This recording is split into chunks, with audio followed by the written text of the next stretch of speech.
असं आहे, भगवान शिवाकडेच का मागतात महाराज? त्याचं कारण पहिलं असं आहे, देवासारखा देणारा चतुर या जगामध्ये कुणीच नाही. कितीही चतुर लोक या जगात झाले असतील, पण देवा एवढा चतुर आजपर्यंत कुणी झाला नाही महाराज. तुम्ही विचार करा, किती परमात्मा चतुर आहे, जरा बारकाईने विचार करा. आज आपल्या भारताची लोकसंख्या जवळजवळ 140 कोटीच्या आसपास आहे. किती? 1,40 कोटी. पण घडवणारा परमात्मा एवढा चतुर आहे, त्याने एकही चेहरा डबल केला नाही. ऐका, आपल्या आजूबाजू देखील एकही चेहरा डबल नाही. तुम्ही विचार करा, देवाने जर सगळे चेहरे सारखे केले असते तर बठ्या बायासारखा बठा माणशी सारखा असं जर देव कर देतात. आपली पाट्या लावण्या पट्ट्यात MH 18 धुळे जिल्हा, MH 19 जळगाव, चेहरा जाऊ दे, आपल्या हाताच्या अंगठ्याचा ठसा सुद्धा देवाने डबल केला नाही. एवढा परमात्मा चतुर आहे. एकेकाळी संपूर्ण भारतावर त्या मुसलमान बादशहाने राज्य केलं, अकबर बादशाह. आणि त्याच्या दारात एक चतुर मंत्री होता. कोण? बिरबल. दोन्ही यमुनेच्या काठावर फिरत होते आणि विहार करता करता बिरबलाने पाहिलं, एका शेणा मातीच्या उकरड्यावर तुळशीचं झाड उगवलेलं होतं. कशाचं? तुळशीचं. आता आपला धर्म असा आहे, आपल्या धर्मामध्ये आपण प्रत्येक पदार्थात आणि प्रत्येक वस्तूत काय पाहतो? देव पाहतो. आपण गंगेला काय मानतो? देव मानतो. जाऊ दे, आपल्या जवळ तापी मैया आहे, तापी मातेला आपण काय मानतो? देव मानतो. आपण पिंपळाला देव मानतो, तुळशीला देव मानतो, गाईला देव मानतो. नाही नाही महाराज, दगडात सुद्धा आम्ही काय पाहतो? देव पाहतो. सूर्यनारायणाला देव मानतो, चंद्राला देव मानतो, पृथ्वीला, समुद्र वसने देवी, सकाळी उठल्या उठल्या नमस्कार करतो की नाही पृथ्वी मातेला. अर्थात सगळ्याच पदार्थांमध्ये आणि सगळ्याच वस्तूंमध्ये आपण कुणाला पाहतो? देवाला पाहतो. आपले फक्त मानशेषमा दिखत नाही तर बाकी सगळ्या वस्तूत आपण काय पाहतो? देव पाहतो. अकबर आणि बिरबल दोन्ही विहार करत असताना बिरबलाचं लक्ष गेलं तुळशीकडे. जरी उकिरड्यावर उगवला असेल, मात्र माझ्यासाठी काय आहे? देव आहे. बिरबलाने नमस्कार केला. अचानक अकबर बादशाहचं लक्ष गेलं. बिरबल, हे तूने क्या किया? बिरबल म्हणतो, महाराज, आमच्या धर्मामध्ये आम्ही या तुळशीला काय मानतो? देव मानतो. आणि म्हणून मी माझ्या देवाला काय केला? नमस्कार केला. अकबर बादशाह खवळला. अरे किती मूर्ख लोक आहात तुम्ही. शेणा मातीच्या उकेड्यावर उगवलेलं हे रोपटण, या रोपट्यात तुला देव दिसतो? अकबर बादशाहला राग आला. अकबर बादशाह जवळ गेला, तुळशीचं रोप उपटलं, कुचकरलं आणि फेकून दिलं. बिरबलाला या कृतीचा भयंकर राग आला, पण सत्ते पुढे शहाणपण टिकत नाही. पण मनात गाठ बांधली, याचा बदला घेतल्याशिवाय राहणार नाही. तुम्हाला एक मुद्दा सांगतो, धर्मो रक्षति रक्षिता.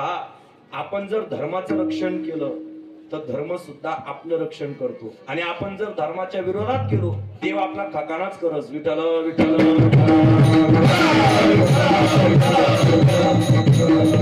म्हणून धर्माचं रक्षण करत राहा, धर्म आपलं रक्षण करत राहील. आम्ही जर धर्माच्या विरोधात गेलो, देव आपलं वाटोळ केल्याशिवाय राहणार नाही. माझ्या धर्माचा अपमान केला, माझ्या देवाचा बदला घेतल्याशिवाय राहणार नाही. थोडं पुढे चालत गेले आणि थोडं पुढे चालत गेल्यानंतर बाबळींचं जंगल लागलं आणि त्या बाबळीच्या जंगलामध्ये बिरबलाचं लक्ष गेलं. काचकुईरानं झाड होतं. कसं ना, काही भागात त्याला आग्या म्हणतात. आग्या, तो मौतना पुढे चालत तो नाही बरं का. आग्या नावाचं झाड असतं काचकुईरीचं. ते काचकुईरीचं झाड पाहिलं आणि बिरबलाने ठरवलं, अकबर बादशाहने माझ्या राजाचा अपमान केला होता, माझ्या देवाचा अपमान, माझ्या धर्माचा अपमान केला होता, याचा आता काय घ्यायचा? बदला घ्यायचा. बिरबलाने काय केलं, त्या काचकुईरीच्या झाडाच्या जवळ गेले आणि साष्टांग लोटांगण घातलं, नमस्कार केला आणि निघून आले. अकबर बादशाहने बिरबलाला विचारलं, बिरबल, हे तूने क्या किया? म्हणे, महाराज, हा सुद्धा आमचा देव आहे आणि मी आमच्या देवाला काय केला? नमस्कार केला. अकबर बादशाह म्हणतो, अरे मागच्या झाडाला फक्त हात जोडून नमस्कार केला आणि या झाडाला लोटांगण घातलं, काय कारण? त्यावेळेस बिरबल म्हणतो, महाराज, मागच्या झाडाला फक्त हात जोडला कारण तो धाकला देव होता आणि याला लोटांगण घातलं कारण हा कसा आहे? मोठा देव आहे. आता मात्र तळपायाची आग मस्तकात गेली. कुणाची? अकबर बादशाहची. त्या काचकुरीच्या जवळ गेला आणि जवळ गेल्यानंतर एक पाऊल पुढे एक पाऊल मागे ताकद लावली, ताकदीने ते काचकुरीचं झाड उपटलं, उकरलं आणि फेकून दिलं. आता तो आग्या असा म्हणे गाव बादशाहची. त्याचा गुणधर्म आहे महाराज, त्याला जाणीवपूर्वक स्पर्श करा का न कळतपणे होऊ द्या. अंगाला खाज सोडणं हा त्याचा काय आहे? गुणधर्म आहे. आणि मग अकबर बादशाहचा दहा व्हायला लागला, सगळं अंग खाजायला लागलं. आणि मग विचारलं, बिरबल काय भानगड आहे? बिरबलाने शांत उत्तर दिलं, महाराज तुम्ही आमच्या छोट्या देवाचा अपमान केला होता ना, म्हणून मोठा देव नाराज झाला. विठ्ठल विठ्ठल.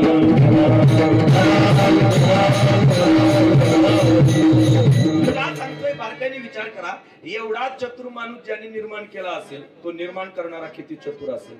म्हणून तुकोबाराय वर्णन करतात, चतुरात्रो शिरोमणी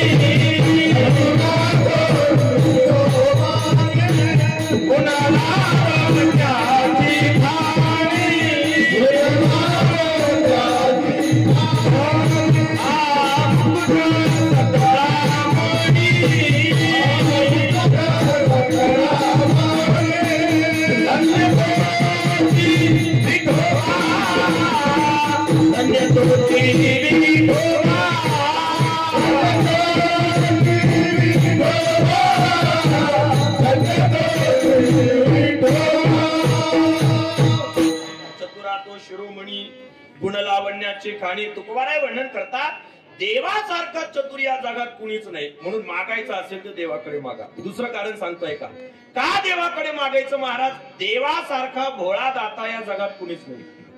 किती भोळा परमात्मा. आमचे नाथ बाबा वर्णन करतात, शिव भोळा चक्रवर्ती